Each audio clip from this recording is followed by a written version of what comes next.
Mga sangay, napakarami pong information o mali-maling impormasyon na kumakalat sa social media about po Israel o sa bansang ito. At sinasabi pa po mga sangkay na hindi daw po sa kanila ang lupain na mismong bansang Israel. Well, ano nga ba talaga ang katotohanan tungkol po dito? Yan po ang ating mag-uusapan ngayon.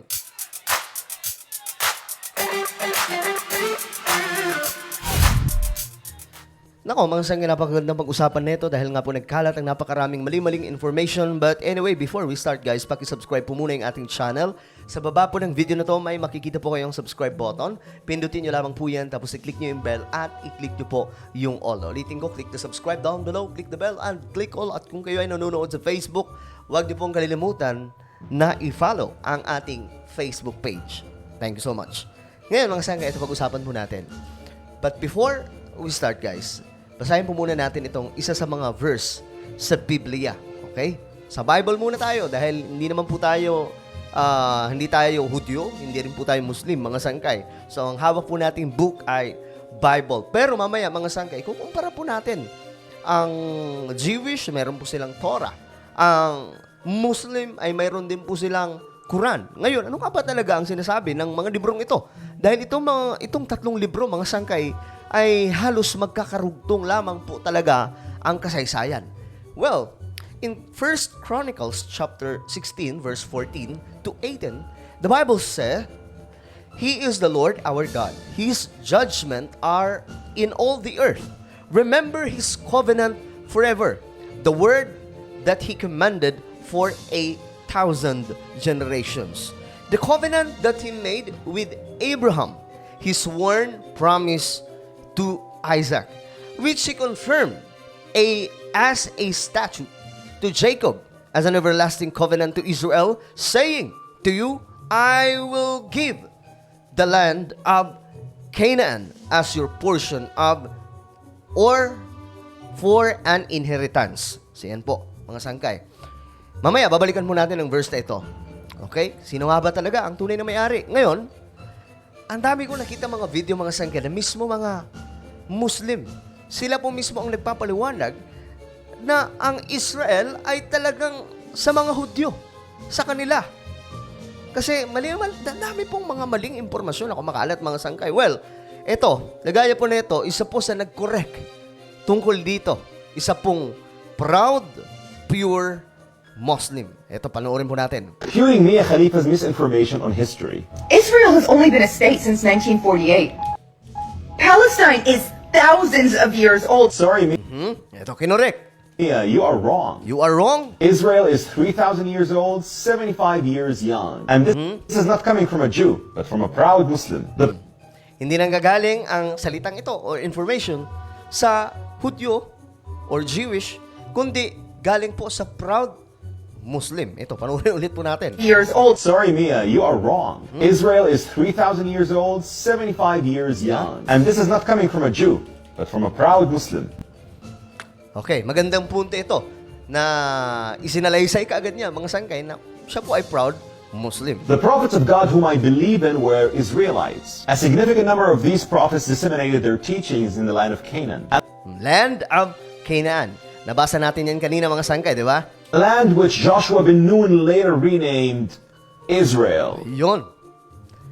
Nirename, mga sangkay, to Israel. And then King David proclaimed Jerusalem as the nation's capital. Yes, Mia, it wasn't Donald J. Trump, it was King David. Even Jesus of Nazareth, Mia, called the land Israel in the Gospel of Matthew. The Roman Emperor Hadrian expelled Jews from Israel, erasing the name Judea. He supplanted it with the Roman Latin term Syria Palestina, which evolved into Palestine. Similarly, the city of Shechem was changed to Neapolis or Nablus, which means in Roman Latin, new city or new place. The Jewish people, dear Mia, are not foreign colonialists in the land of Israel. I wish you'd inform your audience that Israelis and Palestinians ought to coexist peacefully, and that peace is the only way. Not marring history or disseminating falsehoods. Please share this video as it may reach Mia and others so that they know the truth. And the truth shall set you free. Ganda ng ending, di ba, mga sangkay? So, I hope na nasusundan nyo dahil mahalaga na malaman po natin kasi ang dami pong lumalabas na mga mali-maling impormasyon tungkol dito. May isa pa mga sangkay ito. Pinaliwanag, iba lamang po talaga. Hindi ko alam kung anong bansa ito siya, pero yung salita po niya, hindi naman English. No? Hindi po tulad ng isa. So, mamaya, sinabi niya po mismo dito mga sangkay, yan po, mababasa naman po natin, this land is the land of Israel, based the Quran. Mismo libro po nila mga sangkay ha.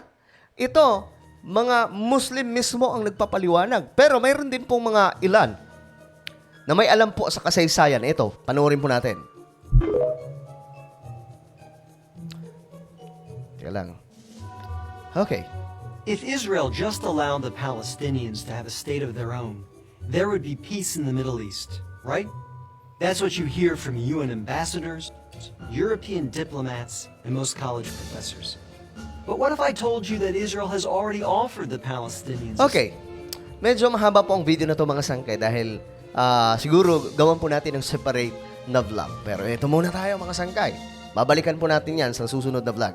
The Temple Mount is where King Solomon built the first temple in the year 957 BC. And later, Jews built the second temple in the year 352 BC. Ito, history to mga sangkay, hindi po opinion ng kung sinong content creator dyan. The Christians also built a church named after Saint Mary of Justinian in the year 561 CE. All of which happened before the Al-Aqsa Mosque or the Dome of the Rock were built. No disrespect. Sa madaling sabi mga sangkay, nag-i-exist na po ito.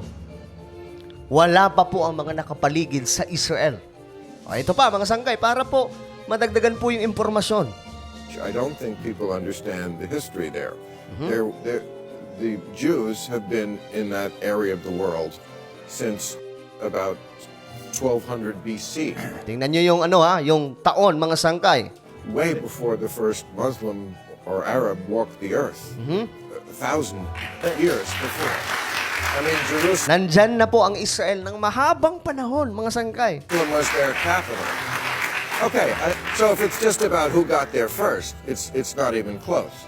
There have been a continuous Jewish presence. Yes, the Jews were the ones who were occupied by everybody. The Romans Yan po yung mga sumakop sa Jews. took over at some point, and then the Persians and the Byzantines, and then the Ottomans. So yes, there was colonization going on there. Beginning in the 20th, 19th century, they started to return to Palestine, which was never an Arab country. There was never a country called Palestine that was a distinct Arab country. And Eto, huling video mga sangkay. Para po mas malinaw sa lahat, lalong-lalo na po sa mga audience dyan na medyo Gen Z, no? Kasi sila po yung unang nabibiktima sa maling information. There was no day. There was no year. There was no period of time prior to 1948 that the Arab Palestinian population had control, authority, and ownership over what we know as Israel today. Do you know why that's so important to understand? Because this entire war has been built on one simple, deceptive lie. The ancestral people of this land are the Jewish people. You can't fight the truth of what history says. History mismo ang nagsasabi mga sangkay. You throw a rock anywhere, Ang pinag-uusapan po dito is higit pa po after World War II, mga sangkay, mahabang panahon na, thousands of years, andyan na po yung mga Hudyo or Israel, mga anak po ito ni Jacob. in this land, and you start digging and you find Jewish heritage. You find archaeology that points to the truth that this land was and always will be that of the Jewish identity. Eto mga sangkay, balikan po natin itong video ng isa pong Muslim na pinaliwanag niya po dito about po sa Israel. Sabi niya, you all not interested in a Palestinian state because you have no issue. You have no country and you have no land. أنا أساسا ما لكم قضية ولا لكم دولة ولا لكم أرض، هذه أرض إسرائيل. This land is the land of Israel, based the Quran. Ito mga Muslim mismo ha. Sila mismo ang nagpapaliwanag. So asan po dito itong pinaglalaban nila mga sangkay. Ngayon, balik po tayo sa Bible. Ito po yung promise ng ating Panginoon, okay? Kay Abraham, Isaac, and Jacob. He is the Lord of our God. His judgment are in all the earth. Remember His covenant forever, the word that He commanded for 8,000 generations, the covenant that He made with Abraham, His sworn promise to Isaac, which He confirmed as a statute to Jacob, as an everlasting covenant to Israel. Ito ang covenant, mga sangkay, saying, to you, I will give the land of Canaan. At ito mga sangkay ay sinasabi rin po sa Quran ng Muslim. Sa madaling sabi, ito po talaga yung totoo mga sangkay. Ang promised land na land of Canaan ay ang bansang Israel. At kung titingnan mga sangkay, mas malawak pa nga po yung area nila. Ni-research po natin yan sa Google. The land known as Canaan was situated in the territory of the southern Levant, which today encompasses Israel, the West Bank and Gaza, Jordan, and the southern portion of Syria and Lebanon. Hindi na po nakapagtataka mga sangkay na itong mga to gustong paalisin din ang Israel. So again, today, ito pong land of Canaan, pinaliwanag naman po ng gusto mga sangkay ng una po nating napanood, di ba? Maganda yung may mga ganito, mga sangkay, na hindi na po natin kailangan magbasa ng mahahabang history books, no? Nakukuha po kaagad natin yung information. Though, iba pa rin po talaga magbasa ka ng libro. Pero dito, yung kailangan mo kaagad maibato kung ano ang truth, no? Kasi, ang dami pong kumakalat na misinformation na kailangan po talaga natin ma-turn down. Kumbaga, mabara po natin kaagad mga sangkay. Dahil kung hindi, marami po ang maluloko. Imagine, nagkaroon pa po ng kakampi itong Hamas. Kahit sa Pilipinas, ganun mga sangkay. Pero ang hindi nila alam, ultimo itong mga Muslim. Ito, sila po mismo nagsasalita. Ilan lamang po ito sa maraming Muslim na nagsasabi na kahit sa Quran, sinasabi na itong area na ito, itong Canaan, which is, ito po yung promise ng ating Panginoon sa mga anak ni Jacob, yung promised land, ito pala ang Israel. At sa totoo lang mga sangkay, nabawasan pa po yan ng nabawasan dahil nga po, ilang beses po sila nasakop. Diba? Roman Empire, Persian, at marami pa pong iba. Muntik pa po silang umbusin ni Hitler. At mula pa noon mga sangkay, gusto na po talagang mapabagsak itong bayan ng Diyos.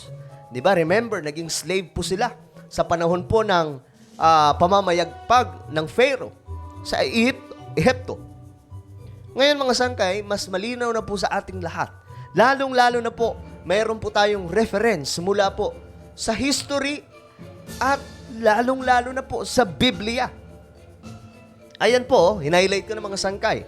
Ito yung covenant ng Diyos. Kinumpirma pa mga sangkay kay Jacob. Diba? Saying to you, I will give the land of Canaan as your portion for an inheritance.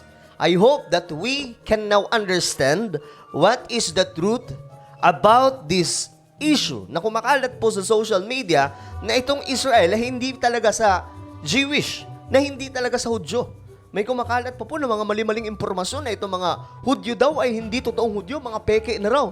Diyos mio Marimar, asa, may makikita ba tayong bersikulo sa Biblia na sinasabi ito? Dahil kung babasahin po natin ang Biblia, napaka-espesyal ng mga taong ito, mga sangkay. Imagine after po ng kaligtasan ng mga hintel, ng mga Kristiyano, babalik pa rin ang Diyos doon sa bayan niya na pinangakuan niya mula pa po kay Abraham, Isaac, and Jacob. Ganun po kamapalad itong lahi na ito mga sangkay. Hindi na po nakapagtataka kung bakit lagi po sila nananalo sa digmaan ng ganun lamang kabilis. Diba?